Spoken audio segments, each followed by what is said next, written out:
매년 연말이 되면 전국의 대학 교수들을 대상으로 설문조사를 한다고 합니다.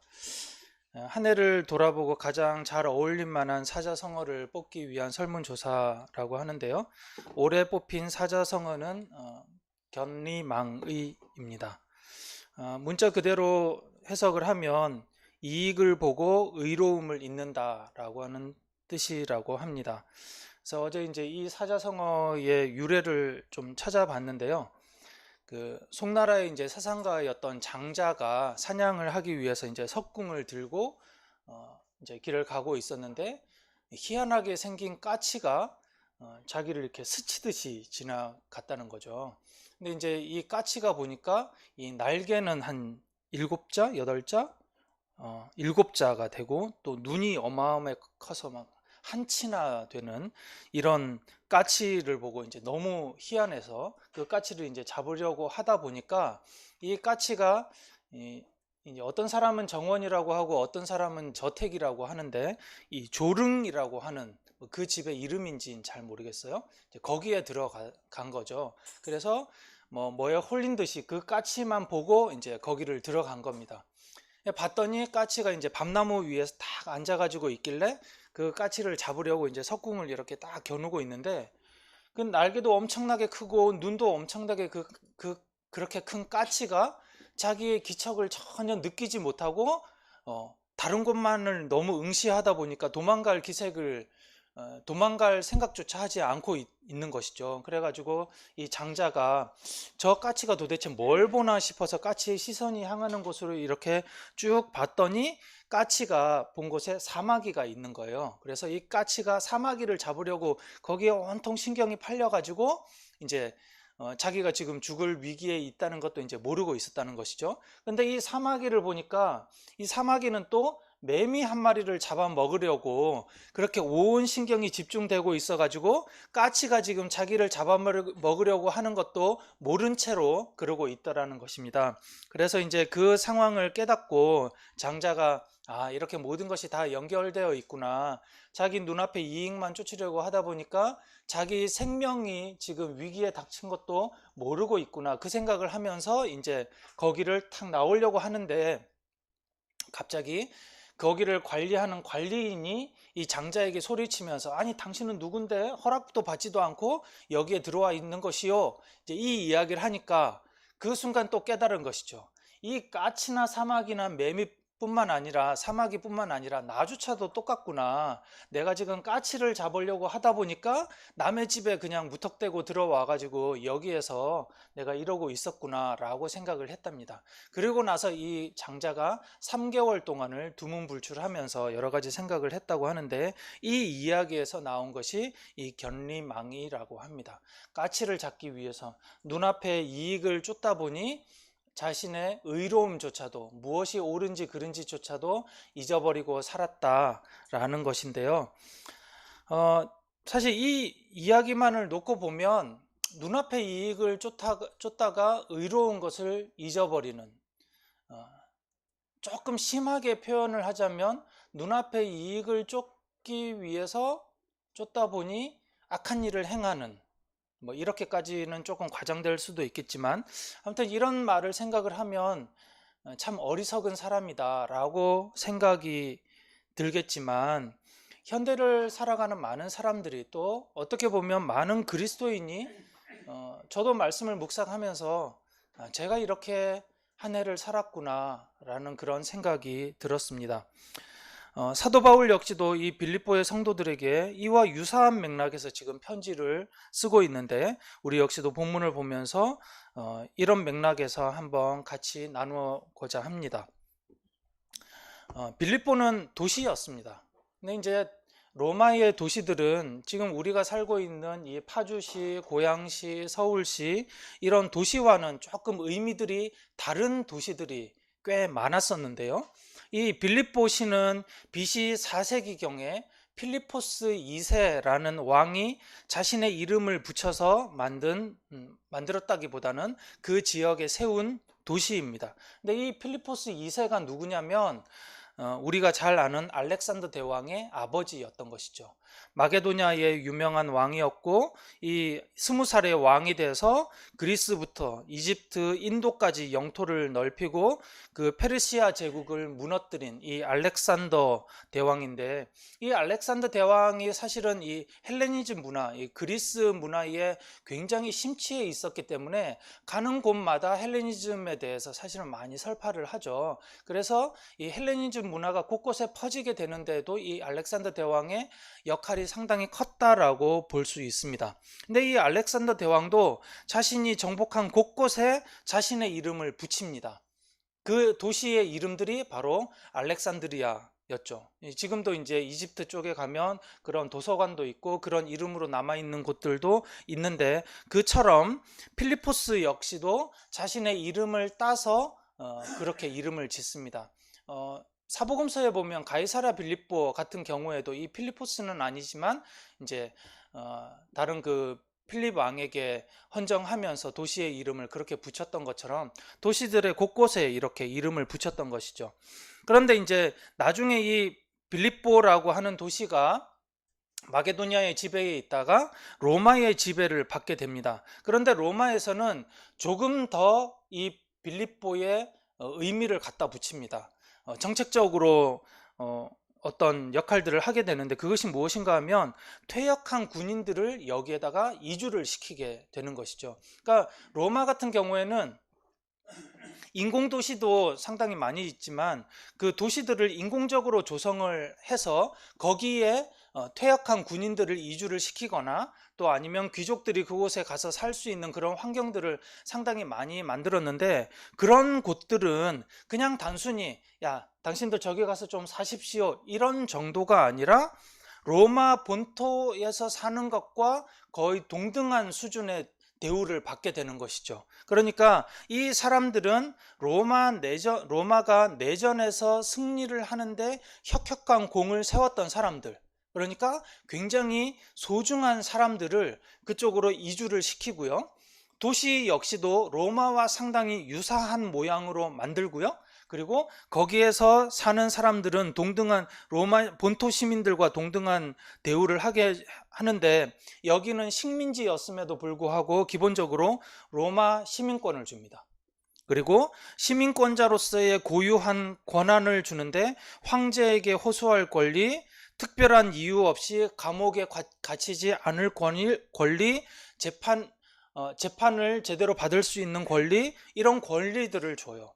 그러니까 사도 바울도 사실은 로마 시민권자였기 때문에 이런 권리를 누리고 있었던 것이죠. 거기에다가 곡물 면제, 세금 면제, 뭐 이런 굉장히 많은 혜택들이 있었던 것입니다.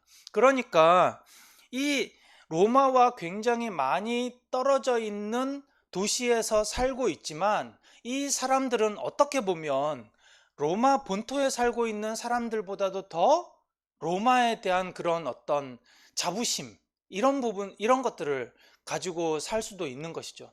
그러니까 우리나라 역시도 이제 보면 외국에서 살고 있는 교포들 보면 우리나라에 대한 향수나 또 우리나라에 대한 어떤 자부심들이나 이런 부분들을 더 크게 갖는 경우들이 많았는데, 이들 역시도 로마와 멀리 떨어져 있지만 그들이 로마에서 그렇게 큰 어떤 대우를 받고 있다라는 것, 그런 부분들 때문에 큰 자부심을 갖고 살 수 있었던 것이죠. 그래서 이 빌립보에서 살아가고 있는 이 사람들에게는 다른 곳보다 더 자신의 어떤 출신 배경, 또 자기가 세웠던 공, 또 아니면 자신의 가문, 뭐 자신이 가지고 있는 어떤 부유함, 이런 부분들을 드러내는 것이 굉장히 뭐라 그럴까, 미덕이라고 할까요?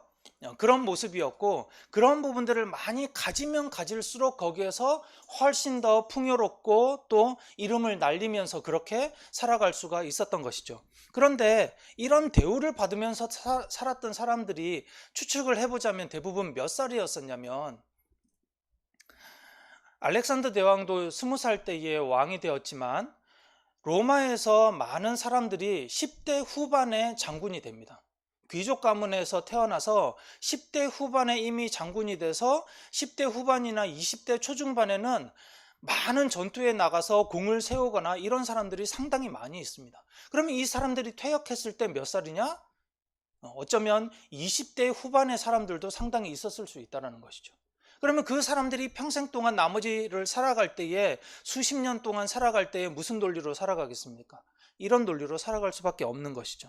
그래서 이런 배경에서 빌립보의 도시는 그런 중심적인 가치나 철학이 무엇인가 하면 얼마나 많이 가졌느냐, 내가 얼마나 무엇을 드러낼 수 있느냐, 내가 얼마나 공을 세웠느냐, 나의 이름을 얼마나 드높일 수 있느냐, 이런 부분들이 그 도시를 흐르고 있었던 것이죠.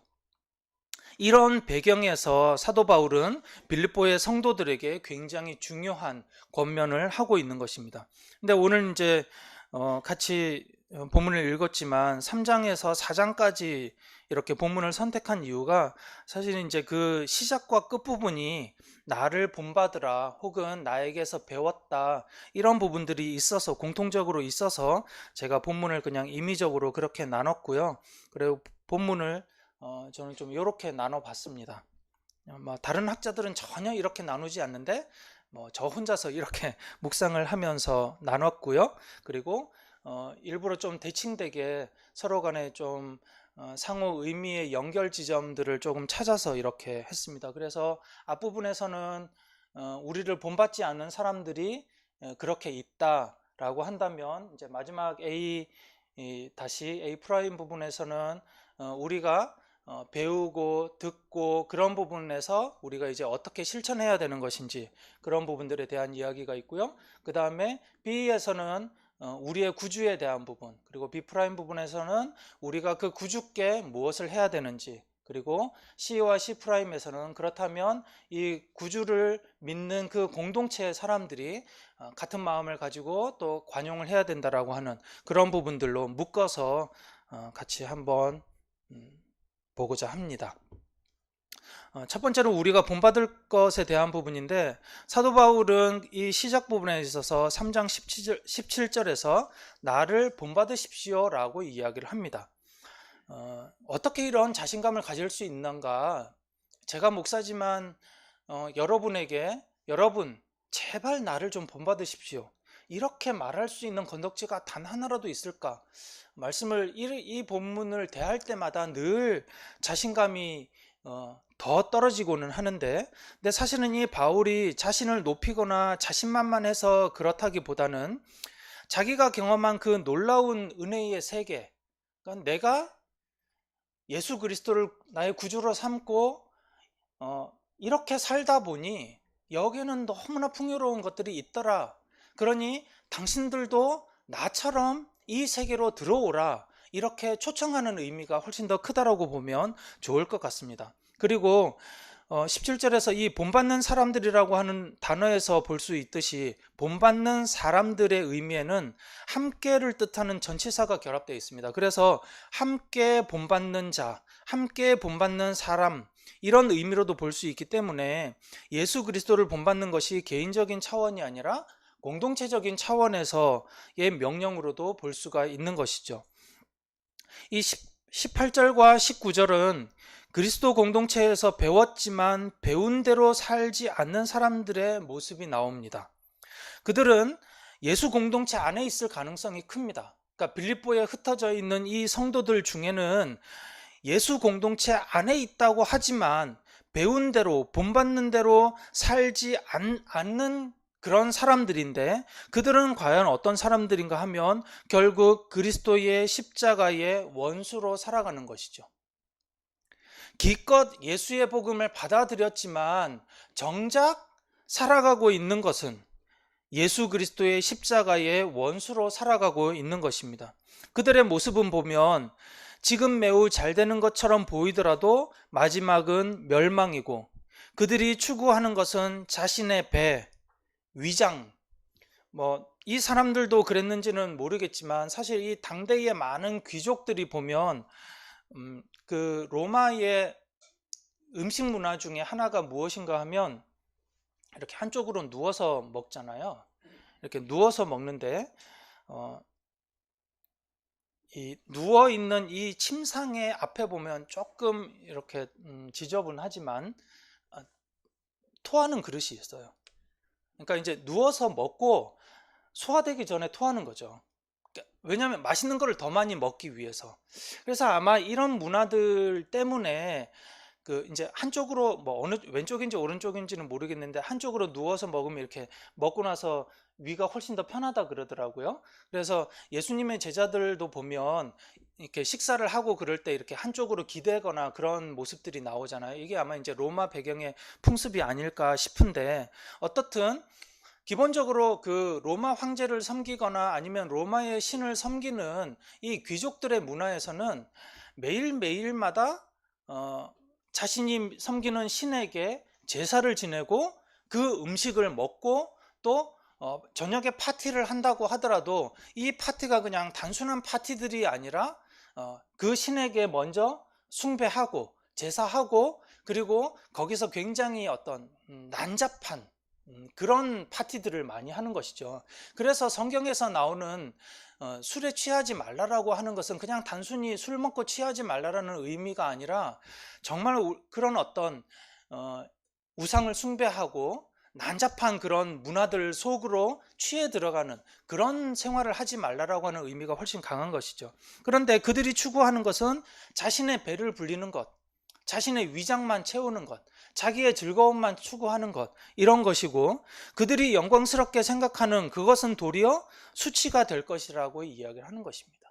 이런 모든 부분들이 결국 땅의 것이고, 그들의 삶은 땅의 것만을 추구를 하는 것입니다.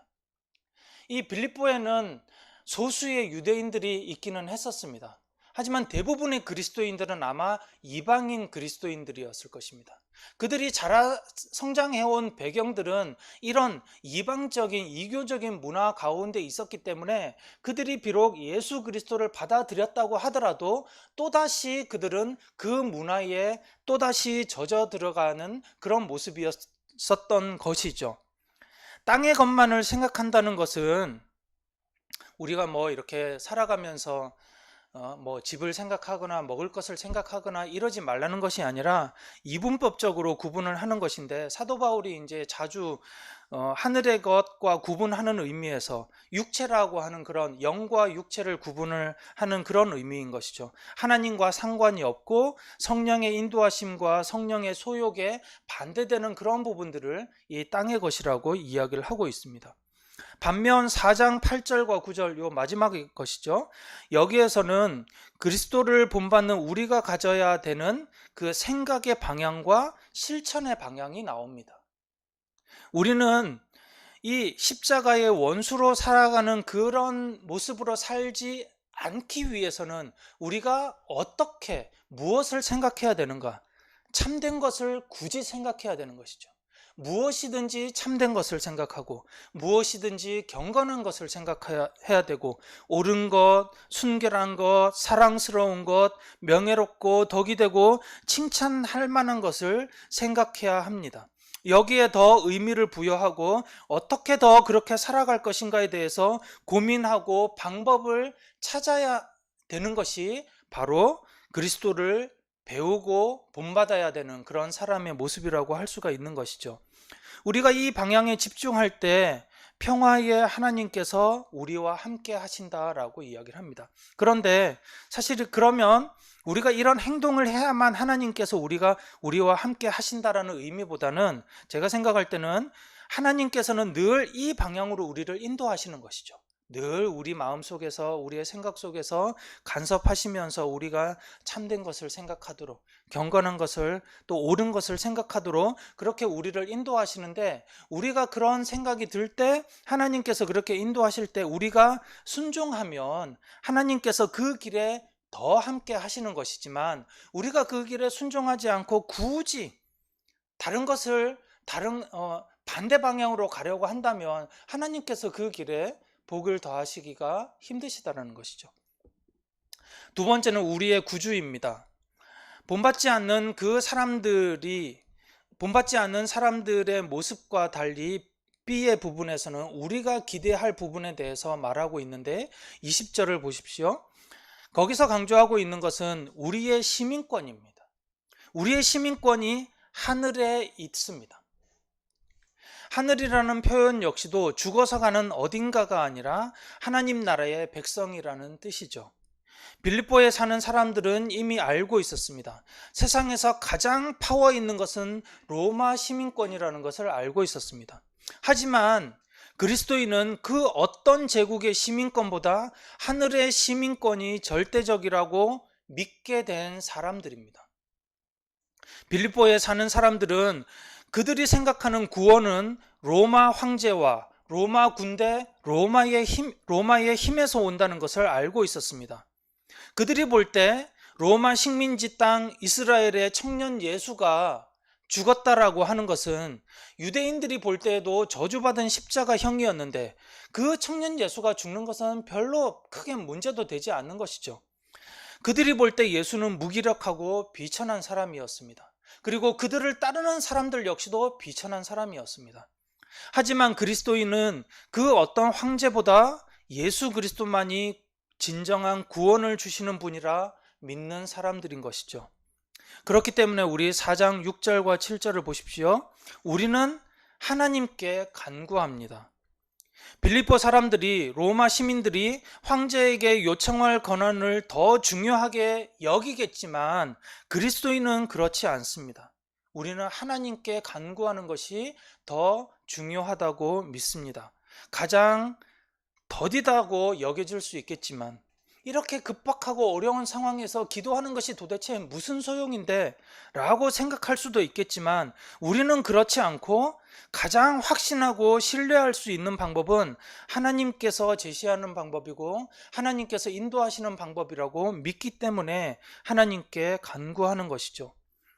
많은 사람들은 생각했습니다. 로마 시민권자가 많은 혜택을 누린다는 것을 그들은 알고 있었습니다. 하지만 우리는 하늘의 시민권자, 하나님의 백성들이 하늘의 상속을 받게 되고 하나님의 은혜로 더 많은 것을 누린다는 것을, 우리의 진정한 그 영혼의 그 행복은, 영혼의 풍요는 하나님의 시민권자들만이 누릴 수 있다는 것을 믿는 것이죠. 그렇기 때문에 우리의 현실은 각박하더라도 그 속에서 감사함으로 구할 수 있는 것입니다.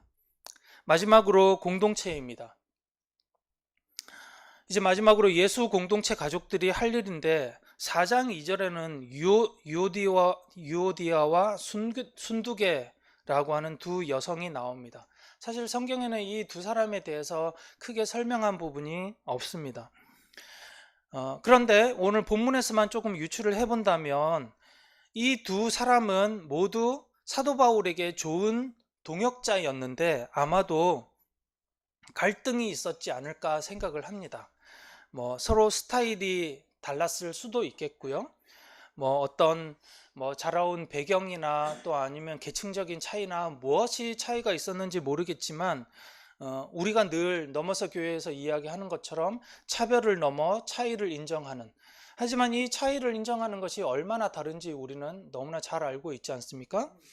그렇기 때문에 이 두 사람은 아마도 갈등이 있었던 것 같은데 두 사람의 관계도 문제였지만 이 두 사람 주변에 있는 사람들 역시도 난처한 상황이 된 것 같습니다. 어떻게 보면 파가 나뉠 수도 있겠고요. 또 어떻게 보면 이 두 사람이 사도 바울의 동역자였기 때문에 열심히 두 사람이 다른 사람들보다 더 열심히 사도 바울과 복음을 전하는 일에 열심히 했던 것 같아요. 그런 일들을 할 때 이 사람에게 도움을 청하고 저 사람에게 도움을 청하면 어쩌면 두 사람의 관계 때문에 다른 사람을 돕지 못하는 그런 일이 생겼을 수도 있었을 것 같습니다.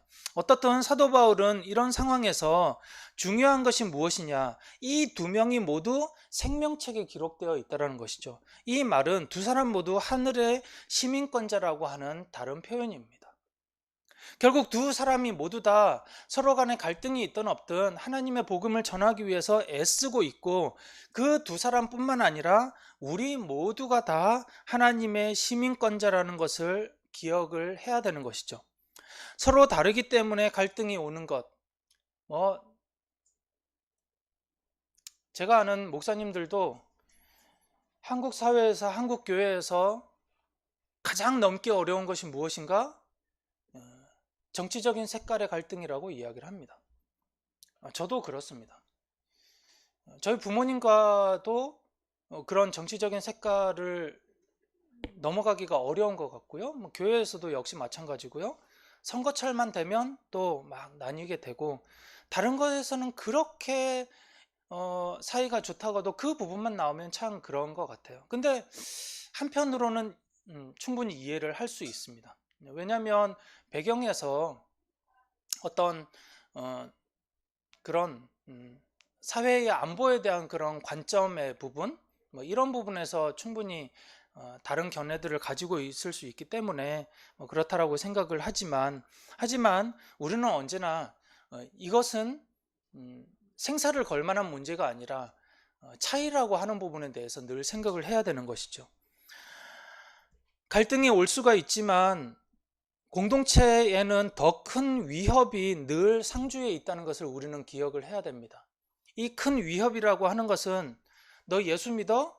예수 믿으면 당시에도 그랬겠죠. 예수 믿는 것을 고발하면, 뭐 이후에 이제 몇 세기 후에 그랬긴 합니다만, 예수 믿는 것을 고발을 하게 되면 이 사람 모두 재산을 몰 수밖에 되고 감옥에 갇히는 그런 일들도 나중에는 생겨나게 되죠. 근데 이런 위협이 교회 밖에 존재를 하고 있었지만, 이것보다 더 큰 문제는 무엇인가 하면 보이지 않는 것들, 교회 안에 흐르고 있는 중심 가치가 무엇인가 하는 것이 더 중요하다라는 것입니다.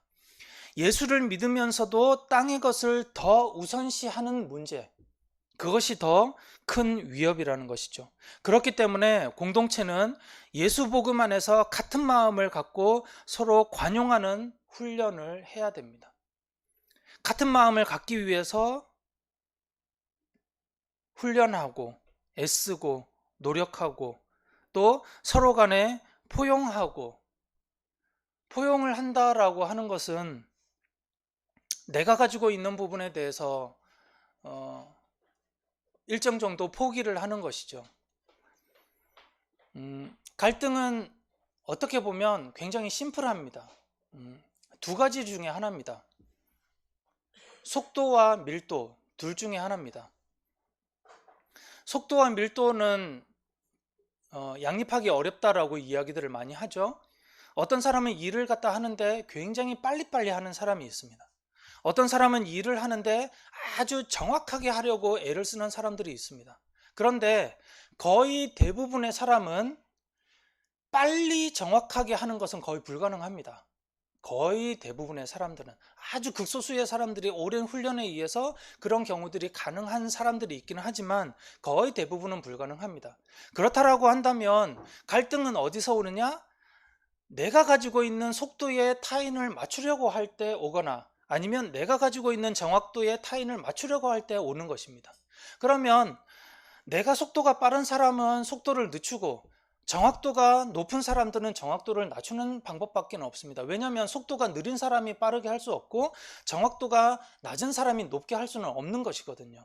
결국에는 관용을 하기 위해서는 내가 가지고 있는 일정 정도 부분들에 대해서 포기하는 수밖에 없는데, 그 부분들이 그렇게 하더라도 괜찮아, 큰 문제가 없어 라고 하는 경험들이 쌓여갈 때 그것이 가능하게 되는 것이죠.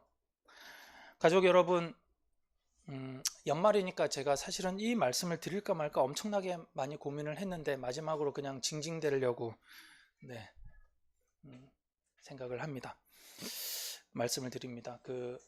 제가 이제 개척을 하고 했었고, 그럴 때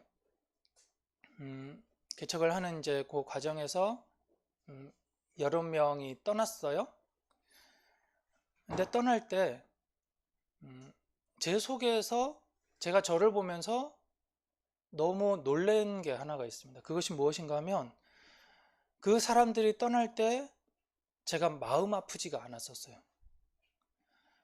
저랑 같이 개척을 하고 예배를 몇 년간 드리고 애써 왔던 사람들인데, 그 사람들이 떠날 때에 마음이 아픈 것보다 후련한 면들이 사실은 좀 더 컸습니다. 후련하다라는 표현보다 아무튼 그런 종류의 마음이 더 크다는 거에 제가 너무 놀랐어요. 그러면서 내가 이들을 사랑하는 마음이 없었구나. 사실은 저에게는 그런 상황들이 있었거든요. 이제 너무 좀 제가 지쳤어요. 지치는 것이 저의 생활에서 당시 이제 카페 교회를 하면서 카페도 하고 또 아니면 이중직을 하면서 이중직도 하고 늘 그 설교가 주일 새벽 3시까지 겨우 맞춰졌었고 그리고 나서 이제 몇 시간 겨우 자고 막 이런 어떤 생활들을 몇 년을 하면서 저의 어떤 체력은 그 당시에는 이제 40대였으니까 막 버티고 있었지만 정서적으로는 이미 저한테 탈진이 왔었던 것 같아요. 근데 거기다가 사실은 제일 중요한 게 뭐였었냐면 교회의 논의 구조였었는데 교회에서 회의를 하면서 이렇게 딱 결정이 된 걸 하나같이 다 뒤에서 계속 저에게 요구를 했어요. 이거 그렇게 하면 안 됩니다. 바꾸라고.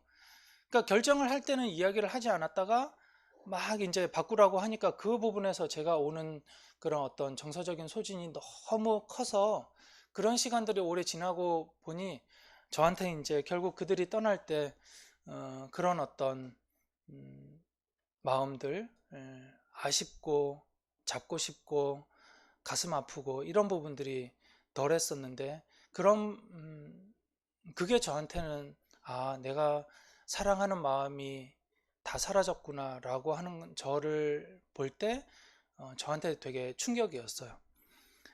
그런데 넘어서 교회에 제가 올 때도 사실은 동일한 것 같습니다. 그러니까 넘어서 공동체에 와서 오면서 음, 사실 올 때 저는 굉장히 큰 기대감들이 있었던 게 무엇인가 하면 넘어서 교회는 제가 그렇게 개척했던 그 교회를 만들어 가고자 했던 그 철학과 방식들이 이미 넘어서 교회에는 세팅이 되어 있다라고 생각을 했어요. 그런데 이제 그 어떻게 보면 일 때문에 온 것이죠. 그러다 보니 제가 와서 놓친 게 무엇인가 하면 결국 공동체에 대해서는 놓치고 있었던 것이죠. 다 저보다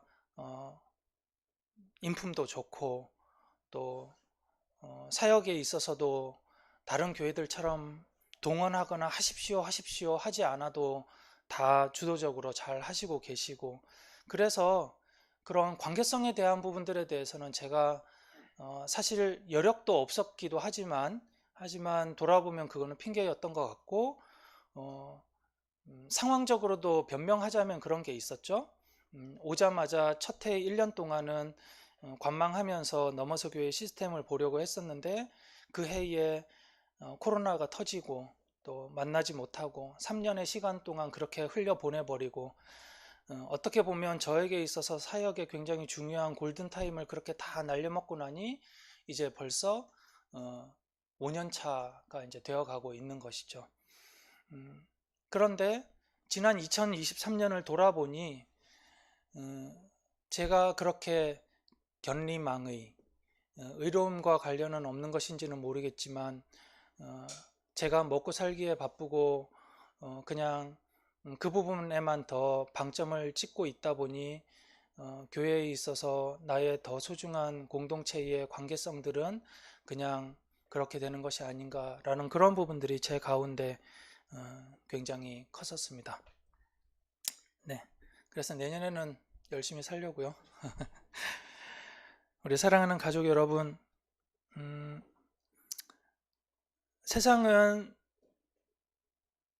사도 바울의 시대의 중심 가치가 그렇게 있었지만 지금 이 시대의 중심 가치는 과연 무엇일까를 생각을 해봅니다. 세상은 더 풍요롭게 살도록 강제하고 있습니다. 이런 문화와 흐름이 우리를 불안하게 만듭니다. 그 불안이 모든 세대를 지배하고 있습니다. 이 불안이 가장 크게 지배하는 세대가 노년에도 있지만 20대에 있습니다. 20대 여성들이 굉장히 그 큰 불안감 속에 있어서 그러죠. 자신들이 가지고 있는 평안들이 다 깨져나갑니다. 오늘 본문을 쭉 보다 보니까 4장에서 하나님께서 우리에게 평화를 주신다. 평화의 하나님이, 이런 표현들이 몇 번 나오더라고요. 왜 평화의 하나님일까? 왜 하나님이 우리들에게 평화를 주시는 것이 중요할까? 그 생각을 해봤습니다. 우리가 불안하기 때문이죠. 주변이 다 그렇게 너무나 빠르게 살아가고 있고, 더 큰 풍요를 추구해 가고 있고, 다 그렇게 살지 않으면, 하지 않으면 무언가 잘못된 것 같고, 나의 노년에는 정말 너무 비참하게 살 것 같은 그런 불안감들이 오기 때문에, 그런 속에서 하나님께서 주시는 절대적인 평화가 너무 중요한 것 같습니다. 우리 이런 불안한 세대 속에서 하나님의 나라 백성으로서 한 해를 잘 살아오신 우리 공동체 가족 여러분께 진심으로 감사와 또 위로와 격려를 드리고, 또 인도하신 우리 하나님의 은혜에도 다시 감사를 드립니다.